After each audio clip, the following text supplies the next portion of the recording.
유명한 사람의 글이나 평론을 소개하는 유평 시간인데요. 오늘 유명한 사람은 맥메스터 전 백악관 국가안보보좌관이죠. 트럼프 당시에. 이분이 이제 회고록이 나온 건데 중앙일보에서 분석 기사를 실었네요. 요즘 이 맥메스터의 회고록이 이슈입니다. 제목이요. 맥메스터가 얘기한 겁니다. 문재인이 김정은이 방어를 위해 핵이 필요했다. 이거를 문재인이 미국에 말했다고 합니다. 김정은 대변인처럼 했다는 건데 일단 그대로 읽어드립니다. 직책은 생략합니다. 문재인이 2017년 취임 뒤 첫 한미 정상회담을 위해 방미했을 때 김정은이 핵을 개발하는 이유는 방어적 목적이라고 미측에 설명했다는 증언이 나왔다. 도널드 트럼프 행정부 초기 안보 정책을 총괄한 허버스트 맥메스터 전 백악관 국가안보보좌관이 27일 공개한 회고록 우리 자신과의 전쟁에서 트럼프 백악관에서의 나의 임무 수행에서 밝힌 내용이다. 삼성 장군 출신의 그는 트럼프 행정부의 두 번째 국가안보보좌관을 역임했다. 358페이지 분량의 회고록에는 한국이 101번, 북한을 지칭할 때 쓴 North가 80번, 북한의 공식 명칭인 DPRK는 9번 등장한다. 또 당시 문재인을 지칭하는 문은 20번에 걸쳐 기술됐다. 문재인은 2017년 5월 취임했고 첫 한미 정상회담은 2017년 6월 30일 이루어졌다. 문재인은 백악관 로스가든에서 트럼프와 공동 기자회견을 한 뒤 마이크 펜스 부통령에게 후세인이나 카다피처럼 김정은은 방어를 위해 핵이 필요하다고 믿었을 뿐이라고 말했다. 미국의 대북 적대시 정책 때문에 어쩔 수 없이 자위적 차원에서 핵을 개발하는 것이라는 북한의 기존 논리를 사실상 그대로 반복한 격이었다. 이는 당장 미국 측의 반발을 불렀다. 펜스는 문재인에게 이미 북한은 서울을 겨냥하고 있는 재래식 포를 보유하고 있는데 왜 핵이 필요하겠는가? 라고 반문했다. 펜스는 이어 우리는 김정은이 공격적 목적으로 무기를 사용할 가능성에 대해 고려해야 한다. 했다. 2017년은 북한이 핵실험과 ICBM 시험 발사 등 고강도 도발을 이어가던 시기다. 남북 미 대화 국면은 2018년 들어서야 조성되기 시작했다. 문재인은 미국 측을 상대로 김정은의 핵 개발이 자위적 차원이라는 식으로 사실상 옹호한 건 김정은을 직접 만나기도 전 북한이 ICBM을 통해 미국 본토를 위협하는 때였던 셈이다. 맥메스터는 첫 정상회담부터 한미가 대북 정책 방향을 두고 이견을 보였다고 전했다. 그는 양국 공동 성명을 작성하는 과정에서 한국 측은 미국 지속적으로 북한과의 협상 전망을 강조하는 표현을 고수했다며 반면 백악관 안보팀은 비핵화가 김정은에게 최선의 이익이라는 점을 설득하기 위해 제재 이행을 강조하는 표현을 사용해야 한다고 주장했다. 당시 한미 정상 공동 성명에는 북한의 대화 복귀를 목표로 최대의 압박을 가하기 위해 기존 제재를 충실히 이행하면서 새로운 조치들을 시행하고 올바른 여건 하에서 북한의 대화의 문이 열려 있다는 점을 강조했다. 대화를 통한 접근법에 합의하면서도 최대의 압박, 제재, 올바른 여건 등 조건을 강조했는데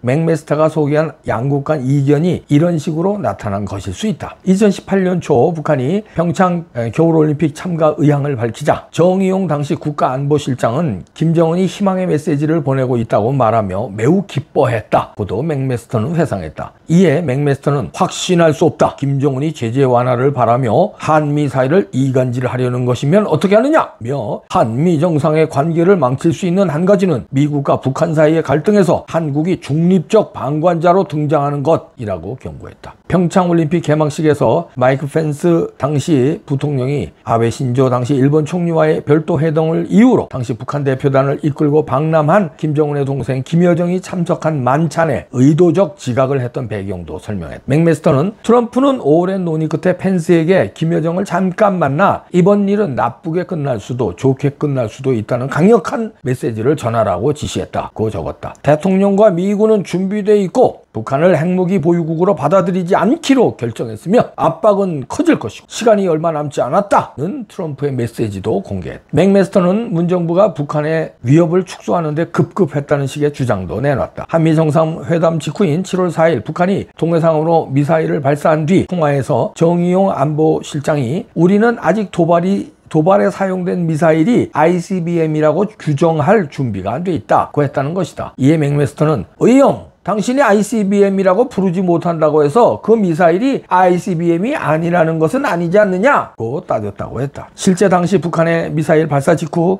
문재인은 직접 NSC 전체 회의를 주재하며 한미 당국의 초기 판단으로는 이번 도발을 중장거리 미사일로 추정하고 있으나 ICBM급 미사일 가능성도 염두에 두고 정밀 분석 중이라고 밝혔다. 중장거리나 ICBM급이란 표현으로 여지를 남겼다. 하지만 이튿날 김정은은 ICBM인 화성 14형을 발사했다고 확인하며 미국 놈들에게 심심치 않게 크고 작은 선물 보따리를 자주 보내주자고 말했다. 그럼에도 문재인은 직후인 7월 6일 평화체제 구축 등 대북 관여를 중심에 둔 베를린 구상을 발표했다. 다만 맥메스터는 회고록에서 트럼프는 수시로 대북 압박을 강조하면서도 여러 차례 김정은과 기꺼이 만날 수 있다고 말했다며 일관성은 그의 장점은 아니었다고 했다. 또 2017년 11월 베이징에서 열린 미중 정상회담과 관련해 시 주석은 평양과의 모든 관계를 끊는 것은 증오만을 남길 것이라고 지적했다며 트럼프는 시 주석이 한국과의 연합 군사훈련이 도발적이라고 하는데 동의하며 이를 돈 낭비라고 묘사했다고 전했다. 그러면서 더 나쁜 것은 트럼프가 시 주석이 주장한 쌍중단, 북한의 핵미사일 실험과 한미연합훈련을 동시에 중단, 쌍중단으로 돌아가자는 제안에까지 동의하는 듯 했다는 점이라고 강조했다. 이렇게 워싱턴 강태화 특파원과 임선영 기자가 정리를 한 건데요. 뭐 우리가 이제 문재인을 향해서 그동안에 비판했다는 거, 그건 뭐 어제 오늘